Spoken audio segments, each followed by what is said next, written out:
diduga ya, ini katanya masih diduga, direkayasa sedemikian rupa sehingga kasus kematian FA-nya disingkirkan dulu, tidak akan naik. Tapi kasus narkoba di mana ada satu perempuan yang kemudian tidak meninggal tadi, itu kemudian diproses, lalu kemudian nanti hasilnya setidaknya hukumannya bisa ringan atau bahkan bebas sama sekali. Betul ya? Ya ringan lah mungkin ya. Ya, atau bisa bebas kan, bisa aja kalau nggak terbukti dua-duanya misalnya. Ya kalau tidak terbukti dua-duanya. Tapi 359 ini ya mungkin bisa. 359 itu apa? Orang nggak ngerti soalnya. Ya, pasal 359 itu dengan sengaja, tidak dengan saja ya kelalaian menyebabkan yang kematian, mengakibatkan orang lain meninggal. Ya, biasanya diterapkan oleh pengemudi lalu lintas ya yang menabrak kan nggak sengaja, atau mainan senapan angin ya nggak sengaja, itu biasanya itu. Intinya Anda melihat semua ini berupa kesengajaan. Ya kalau saya melihat setelah muncul ternyata anak bos Prodia yang kaya raya sampai keluar 17 miliar. Ya saya menduga pasal 338 itu penerapannya dikondisikan supaya itu tidak terbukti. 338 itu pembunuhan tidak berencana ya? Tidak berencana. Kalau berencana 340. Betul. Ya. Supaya 338 itu tidak terbukti sehingga hukumannya ringan lah gitu. Hukumannya ke 359 ke kelalaian. Yang lebih ringan. Ya, yang lebih ringan gitu.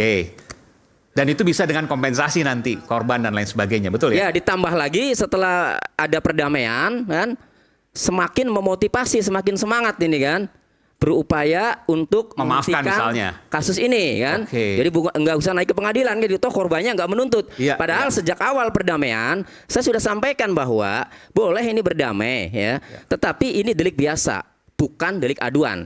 Arti delik biasa walaupun ada perdamaian, penyidik wajib melanjutkan proses hukumnya. Hakimlah nanti yang menentukan. Itu. Dan ini dilakukan karena anak bos Prodia yang saya harus sampaikan, dugaannya adalah dijadikan sapi perah. Ya, Pak Aiman yang bicara. Kalau saya lihat bukan hanya polisi ya, oknum pengacaranya juga memanfaatkan kasus ini untuk keuntungan pribadinya. Karena dia dapat juga karena lewat dia. Informasi yang kami dapat ya, nilainya nggak sampai 1 miliar yang beredar untuk polisi. Ya. Sementara yang keluar 17, yang di Polres Selatan ya. 17 miliar. 5 transaksi yang tadi saya bilang jumlah 4,1 itu masuk kepada rekening mantan pengacaranya. Evelyn EDH ya. Penjualan mobil Lamborghini juga masuk ke rekening Evelyn. Padahal si kliennya AN dan BH ya, AN tidak setuju masuk ke rekeningnya Evelyn. Ini jadi praktek-praktek advokat yang model ini sebetulnya menjadi pintu awal. Polisi juga tergoda ya. Nggak cuma polisi kan, ada juga penegak hukum yang lain. Iya, tergoda. Seorang Frikar misalnya di Mahkamah Agung. Ditindak, ya. Kita sering mengkritik penegak hukum lain, tetapi advokat jarang mengumumkan secara terbuka adanya dugaan pelanggaran anggotanya, ya. Jadi menurut saya ini harus tindak. Nah, bagus kuasa hukum yang baru melaporkan di Polda Pak dengan LP nomor 612 ini pintu untuk menyelidiki peran advokatnya yang menurut saya mengambil uang lebih banyak menjual nama polisi. Saya ke Bung Rasman. Anda punya pendapat apa tadi, apa yang kemudian disampaikan oleh Bung Tony dan Bung Sugeng? Pertama saya mengucapkan terima kasih karena Bung Aiman ini satu-satunya orang Indonesia bersama Pak Haritano yang menyaksikan pelantikan Donald Trump. Terima kasih. Terima kasih. Saya ingin menyampaikan mungkin malam ini saya akan lebih pada kecenderungan berpikir benar-benar netral memandang kasus ini. Kenapa begitu? Emang biasanya nggak netral, Bang? Kadang-kadang saya dipersepsikan terlalu membabi buta membantu Polri. Nah, jadi ini saya pertama berharap kepada Pak Sugeng, IPW itu juga harus membangun komunikasi yang baik dengan aparat kepolisian.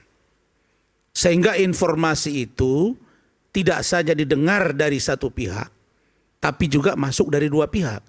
Masalah bagaimana tingkat atau kadar keyakinan kita terhadap penjelasan Polri atau korban, bahkan pengacara, itu tergantung kita yang menyaringnya gitu. Nah, jadi begini. Saya sudah komunikasi langsung dengan Kapolres Metro Jakarta Selatan, Saudara Kombes Pol Ade Rahmat. Kenapa saya komunikasi? Ini bukan karena saya diundang malam ini. Itu 3 hari yang lalu. Saya tanya beliau, Pak Kapolres, ini ada sebutan 400 juta yang katanya diserahkan kepada Kapolres. Ya, Bung Romi waktu itu sampaikan sempat. Ya. Dan saya kenal dengan Gogo Galesung itu. Kanitnya juga saya kenal, Zakaria. Juga kena. Sekarang di Patsus. Tapi yang saya mau katakan bahwa persoalan kematian anak dari rekan kita, klien dari saudara Tony, pasti membuat rasa keprihatinan yang mendalam.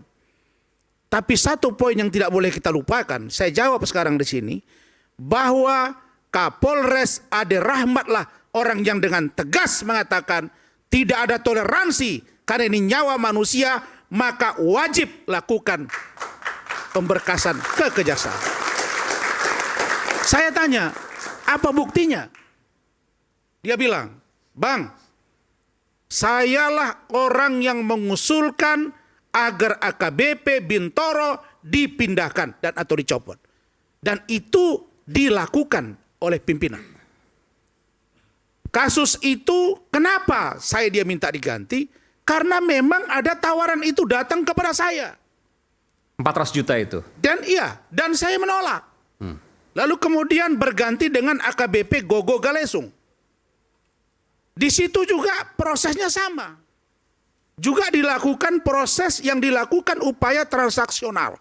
Dan itu memang dari cerita yang berkembang itu sepertinya ada pembicaraan yang intens antara pengacara dengan penegak hukum, dalam hal ini Kasat dan Kanit. Dan Pak Kombes Ade ini mengatakan bahwa termasuk Kanit PPA pun dia yang mengusulkan diganti. Kayaknya Bang Rasman jadi jubirnya Kapolres nih. Kan saya sekarang berada di posisi yang menilai. Ya, Anda kan bukan jubirnya Kapolres. Sebentar dulu. Yang mana yang janggal, Bung Sugeng? Mungkin Anda mau sebentar sampaikan. Ya dong, kan posisinya sebagai praktisi. Saya enggak itu, sebentar. tapi saya cuma menyatakan itu aja. Ya, silakan aja. Pak Sugeng ini adalah saksi ahli advokat yang diminta oleh Bareskrim Mabes Polri yang mengatakan bahwa saya melanggar sebagai seorang lawyer sehingga bersidang di pengadilan. Bapak harus tanggung jawab kata-kata itu. Bapak akan debat dengan saya di pengadilan. Saya akan nilai itu. Sebentar. Itu kan jadi saya apa, sebentar. di luar konteks ini ya. Bukan. Bentar dulu dong saya ngomong. Di luar konteks ini gimana Anda ngomong sebentar dulu. Ya, ini gimana nih konteksnya nih? Gimana kita nih? tetap di konteks. Saya mau bicara ke pengadilan. Begini, makanya dengar dulu baik-baik. Anda tadi mengkritisi Polri. Oke? Nah, sekarang saya berada di pihak di mana Polri menurut saya melakukan 2 hal. 1, masih ada petinggi Polri yang ingin kasus ini lanjut dan terbukti lanjut. Anda baca nggak rilisnya IPW terkait Kapolres? Saya ngomong dulu dong, Bung Aiman. Ya. Beliau ngomong dari tadi, saya diam terus. Anda kan ada apa? Saya ngomong Anda batasi. Anda baca nggak rilis saya bahwa juga pernyataan saya tadi, begini aja, bahwa Pak Kapolres itu yang meminta kasus ini ditindaklanjuti, ya, memindahkan itu kan saya udah sampaikan. Ya. Kalau Anda sampaikan, saya sampaikan yang lebih tegas. Sekarang saya tanya, Anda bicara nggak dengan Kapolres? Kalau saran Anda saya komunikasi, dengar ya. dulu. Saya tidak perlu bicara, ya. Dulu. Saya bisa dapat bicara informasi dari Kapolres langsung. Anda bukan juru bicara Kapolres. Yang bilang juru bicara siapa? Substansi yang Anda sampaikan. Sekarang saya tanya, Anda juru bicara siapa? Loh, saya juru bicara dari IPW. Ya, saya juru bicara dari seorang advokat yang peduli pada penegakan hukum. Dan saya tidak ingin Polri diruntuhkan secara konstitusional. Kalau pribadi yang salah, hukum yang bersalah. Itu dia. Gimana sih Anda ini?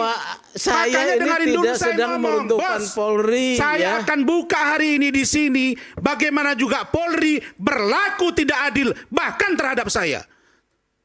Makanya dengerin dulu dong kata-kata saya. Saya katakan bahwa Kapolres Metro Jakarta Selatan ingin kasus ini dilanjutkan dan dia bahkan mengusir, keluar kalian dari sini. Karena kasus ini masalah kematian, tidak ada tawar-menawar dengan nyawa manusia.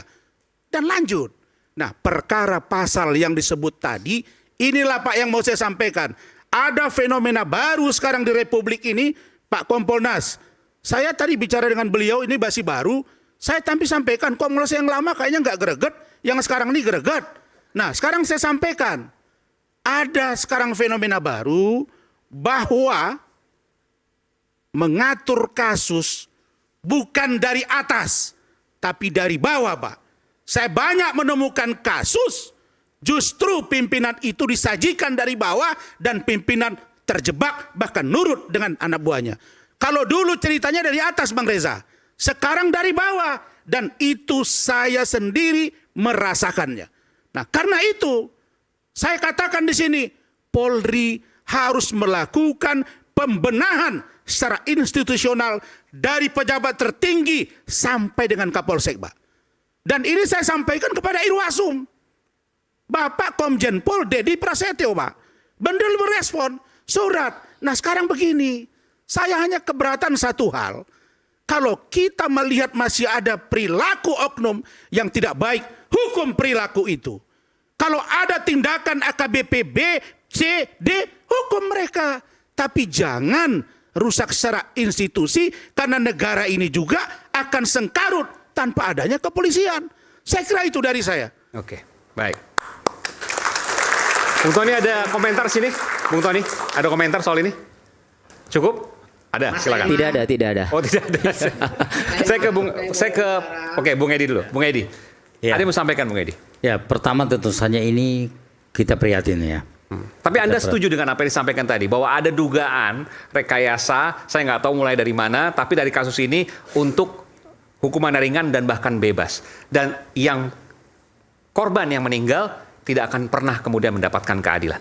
Ya, pertama adalah kalau kita lihat, saya melihat memang betul kata Bang Rasman. Jadi kasus ini sebetulnya, ini antara pengacara dan oknum itu bermain di bawah, mengatur mereka ini. Kalau terjadi demikian, yang terjadi adalah harus ada pengawasan yang kuat dari seorang Kapolres. Harus ada pengawasan yang kuat terhadap Kapolda. Kalau Kapolda mungkin terlalu tinggi. Tapi Kapolres punya tanggung jawab terhadap apa ini. Jadi kalau misalnya terjadi, ada permainan, ada persengkongkolan misalnya. Apa yang terjadi kemarin kalau kita lihat, itu kalau saya melihat ini munculnya dari pengacara. Mengajak bagaimana caranya, seperti ini bagaimana caranya, ya ada upaya-upaya itu kalau saya lihat. Jadi kalau misalnya terjadi. Dan Anda meyakini bahwa uang yang besar itu diambil oleh pengacara? Kita tidak tahu apakah mereka ya, tapi yang pasti adalah ini terjadi karena ada persengkongkolan antara pengacara dan juga oknum di sana.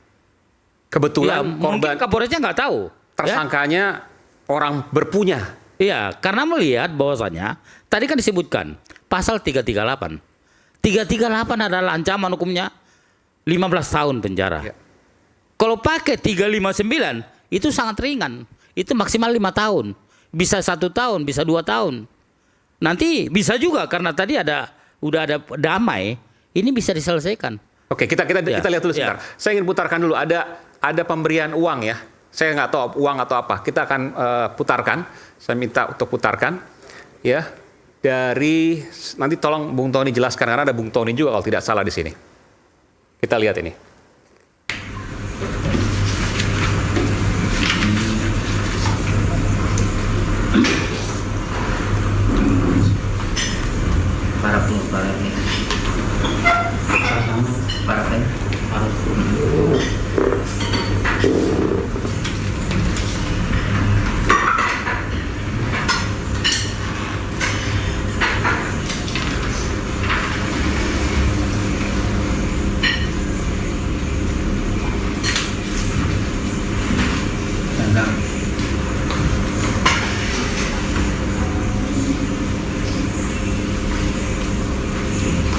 Ini ada Evelyn.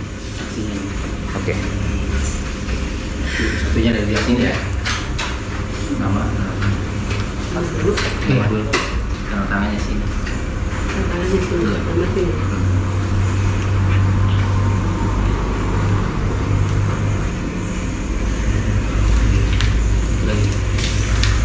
Iya. Sekalian bisa menjelaskan Bung Tony, silakan. Ya, ini Pak Radiman ya menandatangani itu karena untuk bisa nerima 300 juta itu harus menandatangani dua, ya satu surat perdamaian, yang kedua surat pencabutan laporan. Enggak, siapa? Siapa yang memberikan 300 juta kepada siapa untuk apa? Ya, itu dari istrinya Arif Nugroho yang pakai masker tuh. Itu yang tersangka ya? Ibu Nur Aiti itu. Tersangka, ya, tersangka yang pakai memberikan masker itu istri 300 juta kepada Pak Radiman. Kepada Pak Radiman dan langsung. Ibu Nur. Untuk apa diberikan 300 juta? Ya kompensasi lah, uang perdamaian lah.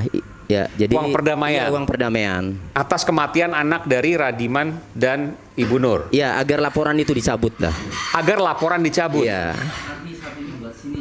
Nah, ini kan maaf ya, Bung Aiman. Sebentar, Pak. Saya dengarkan dulu, bentar. Sementara saya foto aja dulu ya. Nah, ini Evelyn. Oh, ini yang sebelah kanan Evelyn ya. Paling belakang ini Evelyn. Yang menggunakan blazer. Baju warna hijau telur asin lah. Ya, ini yang telur asin ya. ini. Okay. Ini Evelyn Doharsi, Galung. Pengacara dari Arif Nugroho dan Bayu. Ya. Nah, yang pakai masker itu istrinya Arif Nugroho, dia mengaku paling sebelah kiri ini ya, sebelah kiri layar ya. Sebelahnya adalah istri ya, tersangka. Yang pakai masker istrinya Arif Nugroho, dia mengaku istrinya Arif Nugroho. Dan ya, klien kami menerima 300 juta itu karena istrinya Arif Nugroho mengaku suaminya kerja di bengkel. Di bengkel? Iya. Di bengkel motor, pekerja biasa. Maksudnya? Ya, artinya saya kaget setelah saya tahu ternyata anak angkatnya bos Frodia kan begitu. Jadi waktu itu mengaku orang biasa-biasa saja. Dan gitu. kita nggak tahu apa yang benar, mana yang salah. Ya. Dan ini dilakukan kapan? Ini 2 Mei. 2 Mei 2024. Oke, sudah lama ya. Anda sudah cukup lama juga berarti mendampingi. Lama. Sebelum saya nangani kasus Pina ini dulu sebenarnya. Oke. April. 27 April saya terima kuasa. Iya. Dan Anda di sini kalau seandainya ini terjadi kan berarti selesai semua kasusnya. Nah, saya sama Evelyn ini sebenarnya sependapat bahwa sejak awal ya. Iya. Perdamaian ini tidak menghentikan proses hukumnya karena deliknya delik biasa. Oke.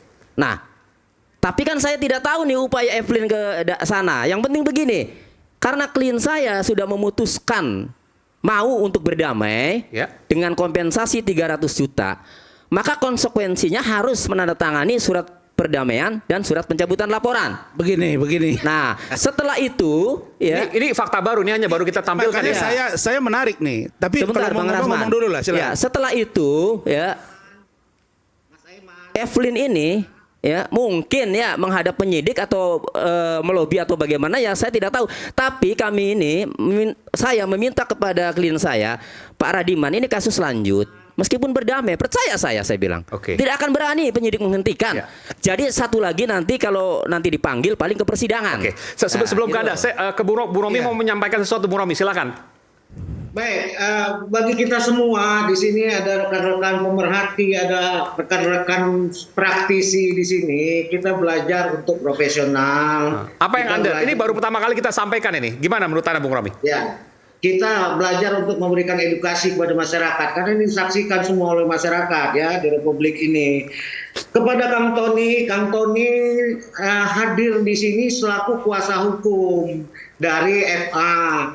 Yang jelas-jelas ini sudah ada perjanjian, ya kesepakatan. Kalau dalam pasal 4-nya, kalau kita bacakan, para pihak setuju dan sepakat bahwa setelah perjanjian ditandatangani tidak akan ada lagi tindakan-tindakan hukum. Saya pikir Kang Tony juga harus profesional ya. 1338 Perdata sudah tegas mengatakan bahwa perjanjian itu adalah hukum bagi para pihak yang membuatnya. Nah sekarang kapasitas Kang Tony mengulik-ulik lagi perkara ini apa? Berarti tidak konsisten dengan perjanjian ini. Oke, jadi begini Bang Romi, itu uang 300 juta sudah disertai dengan perjanjian yang tidak akan melanjutkan kasus ini ke ranah hukum. Kita harus konsisten kayak gitu loh. Ini kan disaksikan seluruh masyarakat. Berlakulah sebagai seorang praktisi official mobilnya. Ya. Itu yang pertama. Yang kedua, saya perlu ditegaskan lagi, tidak boleh ada lagi bahasa dicekok-cekokin itu. Ya, karena itu tidak berdasarkan data. Ya, yang ada adalah sama-sama menggunakan keikhlasan. Kalau dicekokin berarti ada pihak yang satu yang menolak, satu yang memaksa. Sementara ini adalah kesepakatan bersama untuk menggunakan, mengkonsumsi, ya. Ketiga, perlu saya sampaikan, kalaupun memang perkara ini berjalan, kita tidak boleh bersaudon kepada polisi. Kita harus positive thinking juga.